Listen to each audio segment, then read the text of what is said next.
बिल्कुल फिरदौस साहब, आपका बेहद शुक्रिया हमसे बातचीत करने के लिए। तो ये थे फिरदौस ताक जिन्होंने कहा कि इसको अब वो सीधे हम पर ही इल्ज़ाम लगा रहे थे। बहरहाल इस फिल्म पर सियासत हो रही पीडीपी की तरफ से। आरिस पठानिया ने इस पूरे मामले पर क्या कुछ कहा है, आइए देखते हैं। पिछले ही दिन एक इजरायली डायरेक्टर मिस्टर लेविड ने एक बेहद ही गैर जिम्मेदाराना, सत्य से कोसों दूर एक ऐसा वक्तव्य जारी किया है जिसने देश भर में एक आग लगाने का काम किया और देश भर से उसके विरुद्ध निंदाएं भरना का एक बहुत बड़ा एक बवाल हुआ है। और तो और इजरायली सरकार के राजदूत, उनके एम्बेसडर, उनके रिप्रेजेंटेटिव ने भी उसका खंडन किया है और जो इंटरनेशनल फेलो फेस्टिवल की जूरी के बाकी सदस्य हैं उन्होंने भी उसका खंडन किया है।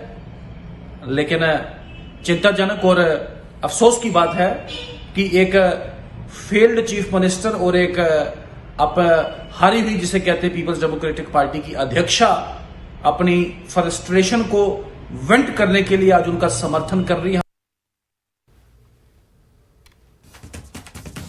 तो आरिस पठानिया का ये बयान, जिस तरह से उन्होंने भी साफ कहा कि इजराइल के सरकारी नुमाइंदे की तरफ से इस पूरे मामले पर जिस तरह से नायडू लैपिड ने बयान दिया था उसकी मजम्मत की गई। उन्होंने इसको निजी बयान कहा और हिंदुस्तान भर में, बल्कि हिंदुस्तान के बाहर भी इस फिल्म के खिलाफ जो आवाज़ उठी है, इस पर सियासत होती रही है। कल पूरी तरह से सफाई दी गई। और आइए इस पूरे मामले पर आगाज़ करते हैं। राहुल कौल, सदर यूथ ऑफ पैनन कश्मीर, हमारे साथ जुड़ चुके हैं। राहुल कौल, आपका स्वागत है। जिस तरह से कश्मीर फाइल्स को लेकर एक बार फिर सियासत हो रही है, कैसे देखते हैं आप इस पूरी सियासत को कि दोबारा इस पर जो है कश्मीर में महबूबा मुफ्ती का जिस तरह से ट्वीट आया है और कल से बयानबाजियां चल रही हैं? राहुल जी। धन्यवाद मुझे जोड़ने के लिए। एक बात आपको ध्यान में रखनी होगी, जब जब कश्मीर के अंदर कश्मीरी पंडितों की, कश्मीरी हिंदुओं की बात उठी है जी, तो जो जिहाद और सेपरेटिज्म के इकोसिस्टम को पालने वाले लोग हैं, जो भी उनके ओवरग्राउंड सपोर्टर्स और वर्कर्स हैं जी, वो हमेशा मुंह खोल के टिप्पणी करते रहे हैं, भले वो कश्मीरी हिंदुओं की वापसी की बात हो। अभी जो कश्मीर फाइल्स की जो बात हुई है जी, जिसके ऊपर इतनी बड़ी चर्चा हुई है, मैं खुद अचरज में था कि इतने दिनों से महबूबा मुफ्ती और उनके जैसे लोगों ने मुंह क्यों नहीं खोला, जबकि कुछ लोग तो भारत में जो भारत की अस्मिता और संप्रभुता के ऊपर टिप्पणी करते हैं, उसके अंदर से ये एक्सपेक्टेड था उनकी तरफ से बयान की। जिस तरह के आज खोखले वादे वो कर रही हैं कि इस तरह की पिक्चर को प्रोपेगेंडा ही कहा गया है और इससे कश्मीर में कश्मीरी पंडितों और मुसलमानों के बीच में गैप होती है। लेकिन समझने की बात यह है कि ये खुद लोग, ये जो महबूबा मुफ्ती जैसे उनके तरह के लोग हैं, उनकी पार्टी है, ये खुद नहीं चाहते कि कश्मीरी हिंदू समाज के साथ जो उनकी सच्चाई है उनको ऐसे लोगों के सामने लाया जाए, क्योंकि जो हो चुका है, जिसके बारे में मीडिया, प्रेस सब जानते हैं, उसमें लिखा गया, जितने भी मैसेकर्स हुए, नाड़ीमर्ग का हुआ, वंदामा का हुआ, संग्रामपुर का हुआ, गूल का हुआ, हाल का हुआ, मैं आपको बता नहीं सकता, आप भी जानते हैं, 90 से 32 सालों में जो हुए, उसके ऊपर जो सब दुनिया जानती है, उसको अगर 2.5 घंटे की एक पिक्चर में दिखाया गया और सच्चाई सबके सामने लाई, उसके ऊपर इनके छाती पीटने की कोई जरूरत नहीं है। आप देखिए, सेपरेटिज्म के होते हुए भी जिस तरह का एक गेम चला था कि इनकी छोटी बहन खुद एक आतंकवादियों ने अगवा कर ली थी, तो क्या वो भी एक झूठा प्रोपेगेंडा था? क्या उसके ऊपर उन्होंने कभी टिप्पणी नहीं की? लेकिन कहने का मतलब ये है कि आज जब सच्चाई सामने आ रही है और कोई आदमी, जैसे इजराइल के लगाव ने इसके ऊपर, इजरायली IFFI के जूरी के अध्यक्ष ने इसके ऊपर टिप्पणी जब की और उन्होंने कहा कि भाई ये प्रोपेगेंडा फिल्म है, तो इस प्रोपेगेंडा शब्द को लेकर सब लोग जुटने लगे कि हाँ है। कोई ये नहीं जानता कि जो नदाव है तो ये है आदमी खुद, ये खुद एक देशद्रोही है, क्योंकि ये अपनी ही कंट्री में रह के फलस्तीनियों के लिए फंड रेज करता है, ये जग जाहिर है। तो जो अपने देश का नहीं है और जो देश विरोधी बातें करता है, वो हमारे समाज में आके, इंडिया के अंदर आके कश्मीरी हिंदू समाज के जो ऑलरेडी सेंटिमेंट्स इतने हर्ट है, वो उनके ऊपर वापस टिप्पणी करके इस पिक्चर के ऊपर टिप्पणी करता है। वो इसकी टेक्निकलिटी पे बात करे, सिनेमेटोग्राफी पे बात, कुछ भी लीगल। राहुल कौल जी, आपको क्या लगता है कि अब सियासी पार्टियां इस फिल्म के जरिए या कश्मीरी पंडितों के जरिए अपनी सियासी रोटी सेंकने की एक तरह से कोशिश कर रही हैं? बिल्कुल कर रही है, क्योंकि ये तो होता ही आया है 32 साल से आज तक। जितनी भी सियासी पार्टियां रही हैं, उन्होंने कश्मीरी पंडितों के, हिंदुओं के दर्द को सिर्फ बेचा है।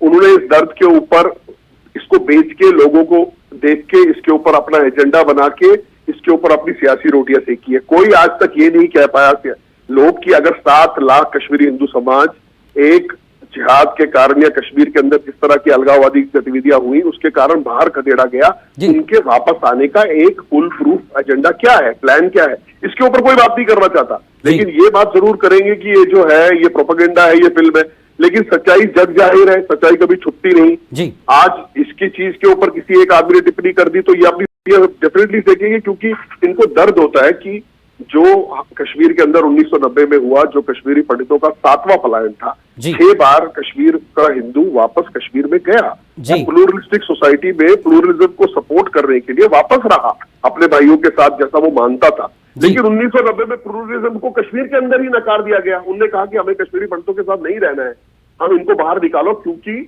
अगर कश्मीर के अंदर एक इस्लामी वर्चस्व बनाना है, एक इस्लामिक स्टेट डेमोक्रेटिक कंट्री के अंदर बनानी है, अगर वहां बनाना है तो उसके लिए जो यहाँ का जो एक सिंबल है इंडिया का, भारतीयता का, उसको खदेड़ना जरूरी है। तो आज जग जाहिर है ये चीज, तो इस चीज के ऊपर जब हम लोग बात करते हैं कि भाई जहां जहां सच्चाई है, कश्मीर एक नई तारीख लिखने जा रहा है और कश्मीर एक नए अंदाज में सामने आ रहा है और लोग एकजुट हो रहे हैं कश्मीर को लेकर, और कश्मीर में चाहे हिंदू हो मुसलमान हो, एक साथ अब एक नया कश्मीर बनाने की राह हमवार कर रहे हैं। बहुत बहुत शुक्रिया राहुल कौल जी इस हमसे बातचीत करने के लिए। तो आइए आगे इस सिलसिले को जारी रखते हुए बात करते हैं कश्मीर फाइल्स को लेकर। जिस तरह से ट्वीट आ रहे हैं, सियासी बयान आ रहे हैं, लगता है अब इस पर सियासत एक बार फिर गर्म हो जाएगी। अजय भारती तर्जुमान बीजेपी हमारे साथ जुड़ चुके हैं। अजय भारती जी, आपका भी स्वागत है। अजय भारती जी, महबूबा मुफ्ती का ट्वीट और कल जिस तरह से दिन भर इस पूरे मामले में हंगामा रहा और सीधे तौर पर इजरायली सरकार के नुमाइंदे ने इस पर पूरी सफाई दे दी, सब कुछ हो गया था। अब कश्मीर में एक बार फिर इसको लेकर जिस तरह से बयानबाजी हो रही है या महबूबा मुफ्ती का जो ट्वीट आया है, क्या इस पर अब नई सियासत शुरू करने की कोशिश हो रही है? सियासत ही नहीं, पुराने गुनाहों की सजा के डर से ये लोग बोल रहे हैं ताकि सच्चाई को झुठला सकते हैं। जब भी कश्मीर में सच्चाई जब सामने आएगी और कानून अपना काम करेगा तो कानून के उस हीट, उस गर्मी की लो इन सब के दामन तक पहुंचने वाली है। उस डर से ये लोग बहुत एक्चुअली झूठ बोल रहे हैं और सफेद झूठ बोल रहे हैं। ये वो लोग हैं जिन्होंने 1986 में जब हिंदू अपनी राजनीतिक तुच्छ राजनीति के लिए, क्योंकि कश्मीर के लोगों ने इनको बार बार रिजेक्ट किया, ये एक पंचायत के चुनाव नहीं जीत सकते थे, तो उन्होंने इस कम्युनल कार्ड को 86 से खेलना शुरू कर दिया। ये वो लोग हैं जिन्होंने खूंखार आतंकवादियों को छुड़वाने के लिए क्या क्या नहीं किया, वो सारा इतिहास है। 1990 में इन्होंने क्या किया वो इतिहास है। ये दारा शिकू की जगह औरंगजेब को प्रेज करने वाले लोग हैं, इसलिए इनका डर है। मैं ये उस डर की आहट देख रहा हूं। इनको लग रहा है कि अब कानून अपना काम करेगा तो इनके दामन तक उस कानून की गर्मी पहुंचेगी। ये उस वक्त अपना बचाव कैसे करेंगे, ये उस फ्रस्ट्रेशन का एक एक्सप्रेशन है।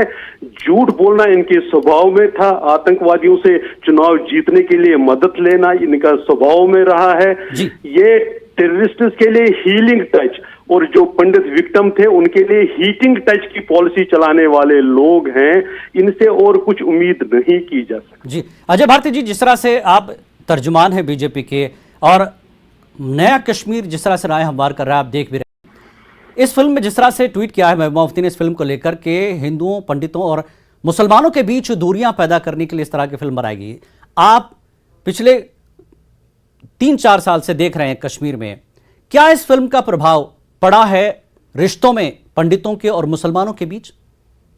उसमें हिंदुओं और मुसलमानों के बीच में जो अगर कहीं पर किसी ने प्रवोक करके जो खाई को बढ़ाया था, इस फिल्म ने वास्तव में उसको घटाने का, उसको बांटने का काम किया। क्योंकि कश्मीर का हर मुसलमान जो सही मायने में मुसलमान है, जो सही मायने में कश्मीरी है, जो बाहर से नहीं आया है, वो जानता है कि ये जख्म थे, इनकी मरहम लगाना बहुत जरूरी है।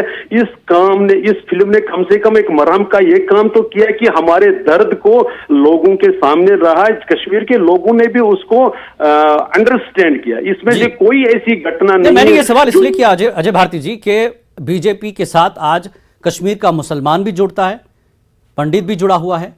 अगर ऐसा है तो हिंदू और मुसलमान साथ नहीं होते, क्योंकि वो दूरियां अभी नहीं हैं, वो खला अभी पुर हो गया है, सब साथ आ रहे हैं एक साथ। ये कह रहा हूं कि वो इसलिए नहीं है कि हम झूठ बोल रहे हैं चीज को, जहां गलती हुई, चाहे वो मेरे से गलती हुई या आपसे हुई, गलती को मानकर उसको सुधारना, उसको उस पर गलत तरीके से पर्दा डालने से कोई दोस्ती या नजदीकी नहीं होती। कश्मीर में तो ये रवायत जो थी वो तो पुरानी थी ही, लेकिन इन्हीं जैसे राजनेताओं ने उसको खाई में बदला था जी।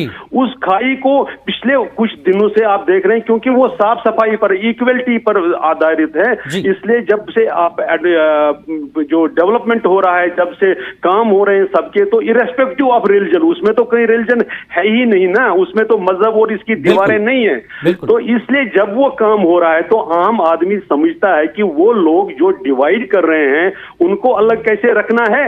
और उस फ्रस्ट्रेशन से, और इनकी तो ताजा फ्रस्ट्रेशन ये भी है कि जिस आलीशान घर में ये रहते थे, लोगों की खून बहाकर जिनमें रहते थे, अब उनसे वहां से निकलना पड़ा, तो ये फ्रस्ट्रेशन कहां से एक्सप्रेस करनी है जी, ये वर्चुअली फ्रस्ट्रेशन है।